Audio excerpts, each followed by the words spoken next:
Efésios capítulo 6, do versículo 13 ao 18, começando no 13, diz assim: Portanto, tomai toda a armadura de Deus, para que possais resistir no dia mau, e havendo feito tudo, ficar firmes. Estais, pois, firmes, tendo cingido os vossos lombos com a verdade, e vestida a couraça da justiça, e calçados os pés da preparação do evangelho da paz, tomando sobretudo o escudo da fé, com o qual podereis apagar todos os dardos inflamados do maligno. Tomai também o capacete da salvação e a espada do Espírito, que é a palavra de Deus, orando em todo o tempo, com toda a oração e súplica no Espírito, e vigiando nisto com toda a perseverança e súplica por todos os santos. E oremos. Pai amado, obrigado pela tua palavra, abençoe agora a leitura dela, abençoe a mim também, quando trago a tua mensagem esta manhã para o teu povo. Abençoa-nos ricamente, te peço, por favor, em nome de Jesus. Amém. E vamos então sentar esta manhã. E eu quero hoje falar sobre o tema a armadura de Deus. A armadura de Deus. E eu quero começar dizendo o seguinte: nós vamos ver cada ponto dessas armaduras, não vamos terminar hoje, mas nós vamos começar hoje. Mas o que nós temos aqui é o fato de que a vida do cristão é uma batalha. Se a gente não acordou ainda para esse fato, se a gente acha que não é o caso, nós já estamos perdendo a batalha. Tá? Porque a coisa mais perigosa de você estar numa luta, numa briga, é você não saber que está numa luta, numa briga. Tá? Então aqui deixa bem claro, inclusive o apóstolo Paulo, que escreveu o livro de Efésios, também escreveu o livro de 2 Coríntios. E lá em 2 Coríntios 10, e no versículo 3, fala assim: Porque andando na carne, não militamos segundo a carne, porque as armas da nossa milícia não são carnais, mas sim poderosas em Deus para a destruição das fortalezas. Então Paulo, em outra parte do Novo Testamento, está dizendo o seguinte, que a gente aqui, nós temos uma luta. E aqui fala assim, porque andando na carne, não militamos na carne. Essa palavra militar quer dizer brigar, lutar. Então ele fala, ó, a gente está andando aqui nessa carne, nessa vida, nesse corpo, mas a nossa luta não é segundo a carne. Então a gente está aqui, mas não vamos lutar contra Deus usando recursos deste mundo, ou desta carne, ou desta mente. Ele continua no versículo 4, porque as armas da nossa milícia, ou seja, a gente vai brigar, mas não com a carne, mas elas são poderosas em Deus para a destruição das fortalezas. Essas fortalezas é o seguinte: o diabo ele quer fazer fortalezas em nossas vidas. O que é uma fortaleza? É como se fosse um castelo. É um lugar murado, protegido, e para você entrar lá, você tem que primeiro destruir a fortaleza, destruir aquela muralha, destruir aqueles portões para poder entrar. Então o que acontece é o seguinte, ele cria essas fortalezas em nossas vidas, e aqui no versículo 4 de 2 Coríntios 10 fala assim, que as nossas armas são poderosas em Deus para a destruição das fortalezas. Então, quando a gente aplica as armas que Deus nos dispõe para atacar essas fortalezas que o inimigo ergue, levanta em nossas vidas, elas vão funcionar. Então é justamente isso, existe uma luta, existe uma guerra acontecendo. E nós lemos em Efésios 5 que há uma milícia, essa palavra milícia quer dizer luta, e existem armas. Né? Ele fala aqui que as armas, né, a armadura, as armas, elas não são carnais, mas elas são poderosas para destruir essas fortalezas. Então nós temos armas. Tá? Se você for entrar numa guerra, você tem que ter arma. Se for entrar numa guerra desarmado, você já perdeu. Não tem como. Tá? Então é uma guerra, nós temos armas, e se a gente usar estas armas em Deus, então nós vamos ter a vitória. Vamos ter. Não é talvez, é a certeza. Então, a dúvida não é se nós vamos ou não ser vitoriosos, a dúvida é se nós vamos ou não aplicar, usar, tomar essas armas. Se a gente tomar essas armas e usar essas armas, a gente ganha. É tão simples quanto isso, como fala aqui. E nós temos um inimigo. Esse inimigo, que é o diabo, ele é formidável, ou seja, ele é forte. Tá? Ele é forte. E ele é enganador. Ele mente, é o pai da mentira. Só que o nosso Deus, ele é mais poderoso, e nosso Deus nunca mente. Tá? E ele fala que as armas que ele nos dispõe são armas poderosas para a destruição. Então, ele não está mentindo quando fala isso. O diabo mente.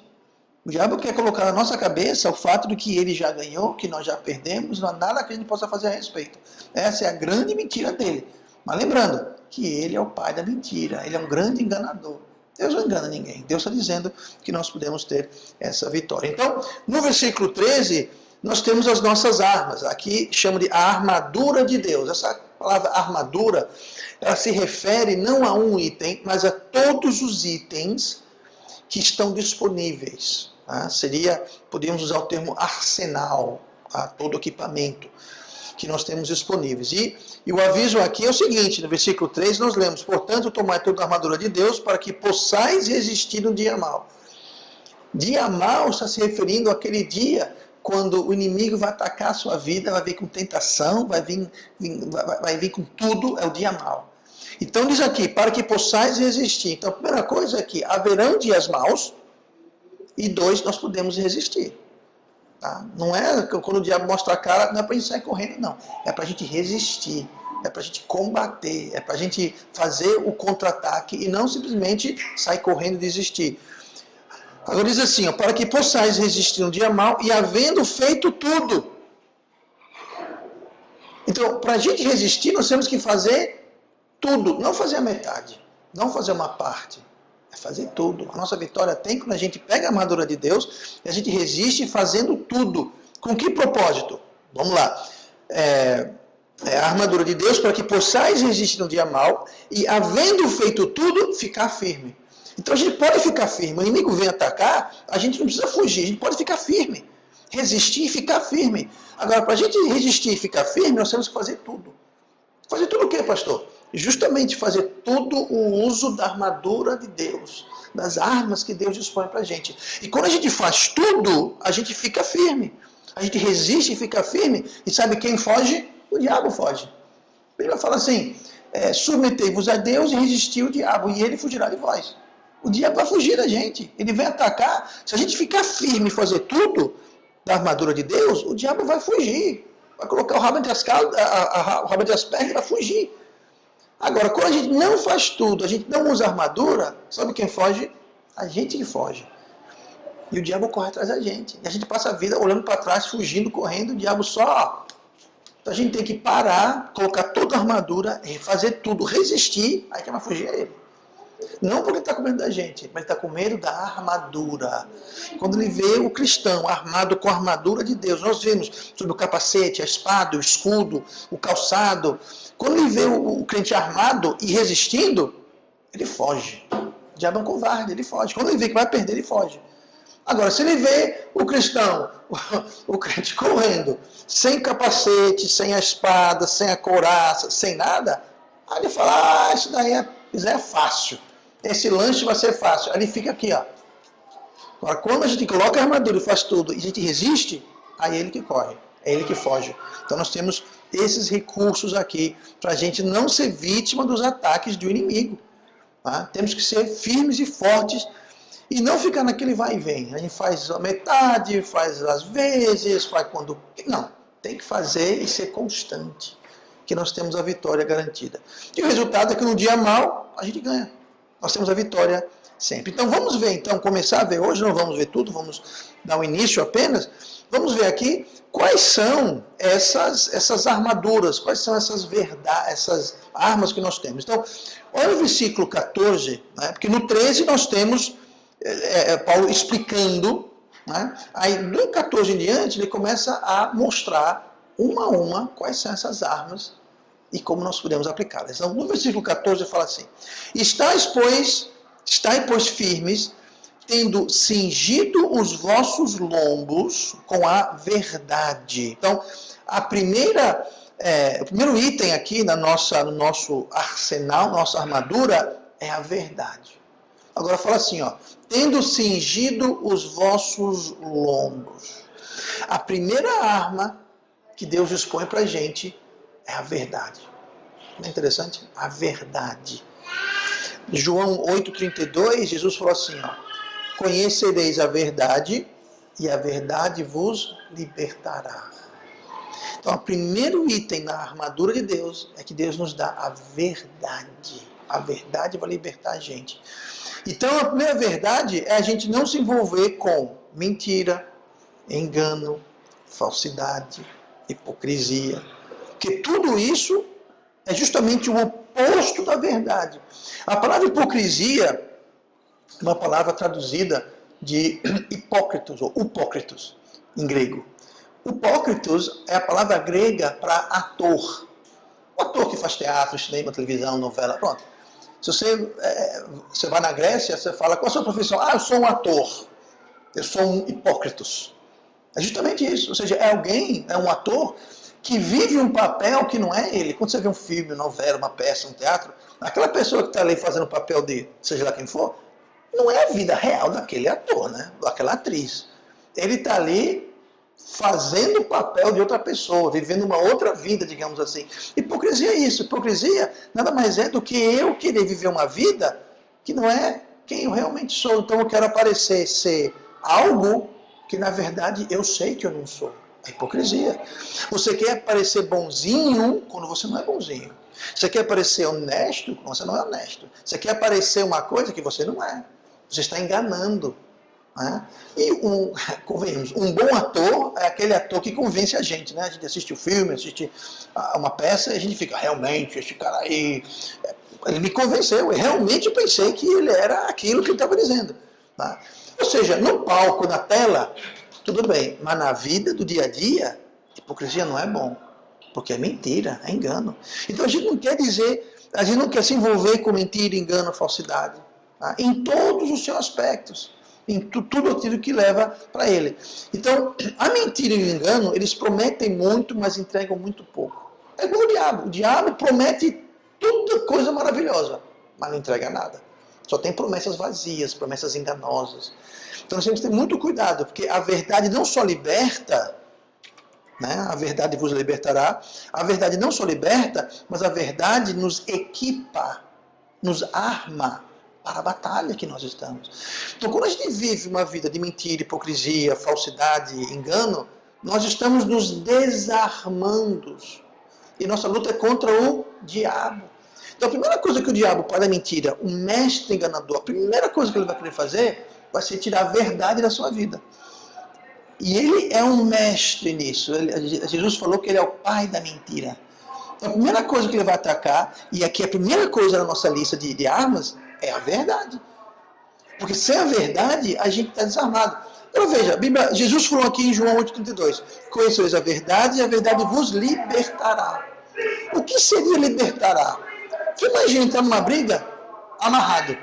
Pessoal, alguém amarra suas mãos, amarra seu pé, amarra seus braços, agora fala, vamos, agora vai lutar. Não tem como. Então a verdade vai nos libertar, vai nos liberar para que a gente possa lutar. Por isso que o diabo, para a mentira, ele vem com mentira, engano. Não só para a gente falar mentira, mas também para a gente acreditar mentira. Porque é mentira dos dois lados. A mentira pode partir da gente, então a gente pode acreditar na mentira.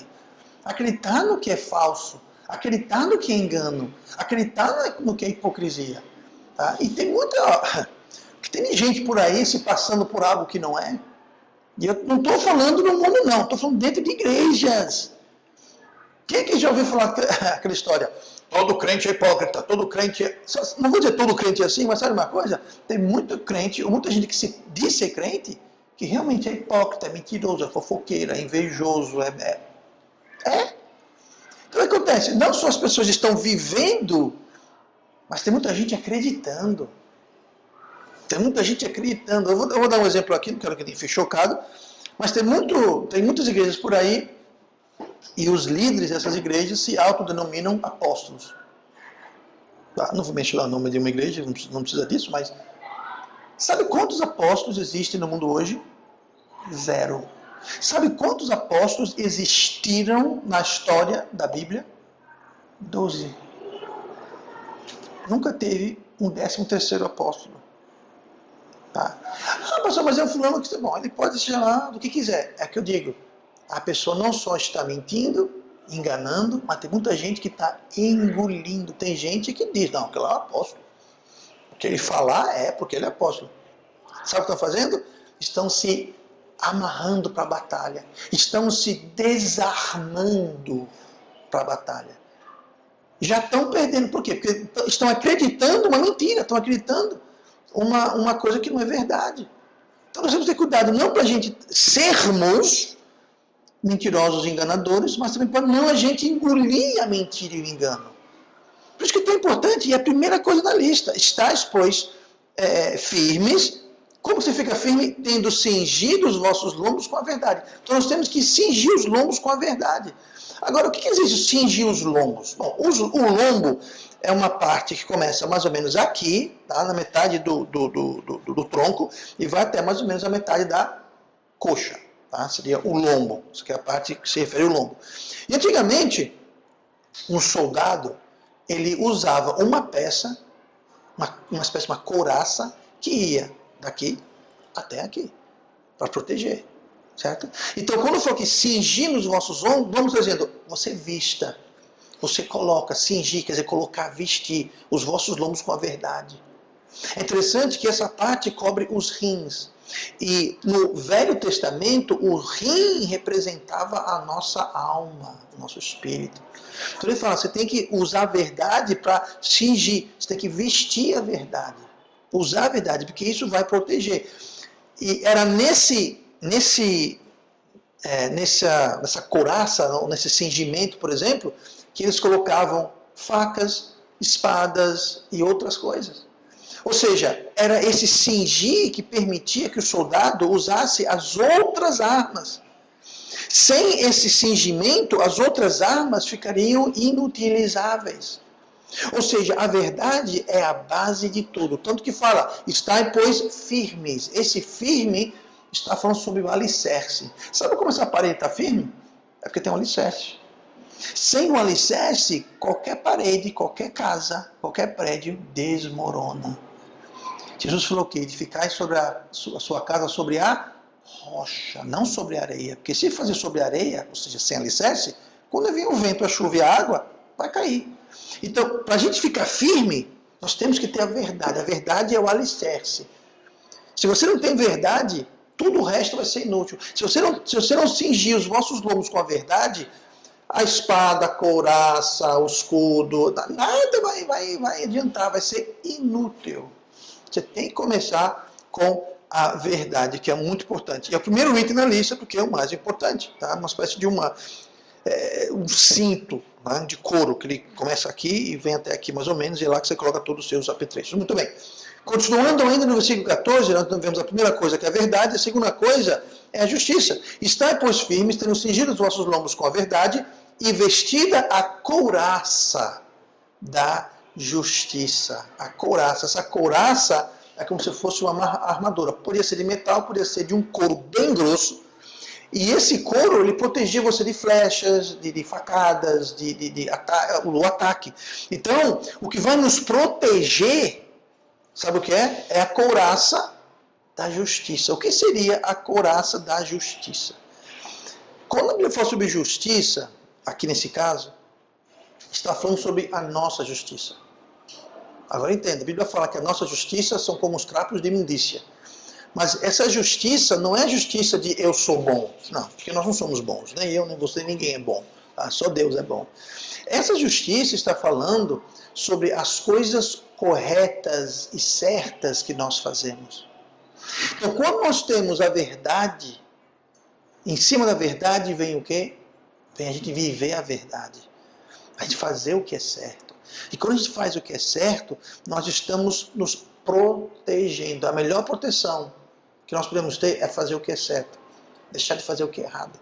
Porque quando a gente faz o que é errado, nós estamos abrindo a porta para o inimigo. Por isso que eu falo aqui, ó, a gente primeiro se coloca a verdade, que é o alicerce. Aí depois você vive aquela verdade, você vai ter uma couraça, você vai ser protegido. Quando o inimigo vier com os ataques, você vai estar protegido. A flecha, a espada, a lança não vai entrar tão facilmente porque está usando uma couraça grossa que nos protege. Então, a nossa proteção na batalha é a justiça, é fazer o que é certo. Quando a gente faz o que é certo, nós estamos protegidos. Quando a gente faz o que não é certo, a gente estamos nos expondo. Estamos literalmente dando a cara a tapa. Tá? Estamos abrindo nossa armadura e expondo o nosso corpo a ser atingido e nós a sermos feridos. Então nós temos que fazer o que é certo, caminhando no que a Bíblia chama da vereda da justiça. Lá em Provérbios 12, versículo 28, fala assim: na vereda da justiça está a vida, e no caminho da sua carreira não há morte. Então, quando a gente anda no caminho da justiça, tem o quê? Tem vida e não tem morte. Que é justamente isso. Na batalha, você não quer sair da batalha morto. Você quer sair da batalha vitorioso, não é isso? Então, nas veredas da justiça está a vida. E nesse caminho da justiça não há morte. Então, veja bem, é vivendo uma vida certa que nós vamos ter vida. Nós vamos estar protegidos, encoraçados, e os laços, os dardos do inimigo não vão poder nos alcançar. Pode até nos alcançar, mas não vão nos ferir. Porque no caminho da justiça há vida, não há morte. Então nós temos que, as primeiras duas coisas que vamos ver hoje, e semana que vem a gente continua vendo as outras coisas, mas a primeira coisa é verdade. Vamos procurar zelar pela verdade. Tá? A Bíblia fala, provai tudo. Tá? Não vá acreditando em alguma coisa só porque alguém disse. Não faça isso. Não faça isso. Cheque primeiro. Eu já falei isso antes, falei isso na outra igreja, e vou falar isso até ficar rouco de falar. Só porque eu falei alguma coisa, não quer dizer que é verdade. Agora, se eu falar alguma coisa e mostrar na Bíblia, é verdade. Mas não porque eu falei, porque Deus falou. Estou só passando um recado adiante. Tá? Então, só porque alguém é pastor, porque alguém é isso ou aquilo, não quer dizer que é verdade. Cheque, verifique. Tá? Nosso dia a dia também. Tá? Alguém chega e fala, fulano, eu vi a fulana falando fazendo tal coisa. E foi. Não acredite não, de cara. Se fez ou não fez, averigue primeiro. Não vamos pré-julgar alguém por algo que alguém disse. Isso chama-se fofoca e calúnia. E infelizmente tem muito. Talvez você já foi vítima disso. Só fala que você fez alguma coisa e não fez nada daquilo. Mas tem gente que vai acreditar naquilo. E vai ferir o nosso relacionamento, porque você pensa que aquilo aconteceu quando não aconteceu. Então vamos buscar a verdade. Tanto a gente só usar, viver, falar a verdade, mas também a gente não engolir a mentira. Né? E viver uma vida justa, uma vida correta, porque essa é a melhor proteção, é uma couraça para a gente se proteger. Agora, se a gente entra na guerra com a mão e os pés amarrados, porque não fomos libertos pela verdade, a gente entra sem uma couraça, sem proteção, imagine, você com a mão amarrada, sem proteção nenhuma, sem uma couraça, acabou. Não vai durar 2 minutos essa batalha, você vai cair no primeiro instante. Tá? E é assim que muita gente entra na batalha. E muita gente não entende por quê. É porque o motivo, ou um dos motivos, são esses dois. Verdade e justiça. Se a gente se armar com a verdade e com a justiça, estamos mais perto de sermos vitoriosos. Estamos mais perto de destruir as fortalezas, que só podem ser destruídas com essas armas. E nós vimos 2 hoje, vamos ver o resto a partir da semana que vem. Amém? E vamos orar. Pai amado, nosso Deus querido, obrigado.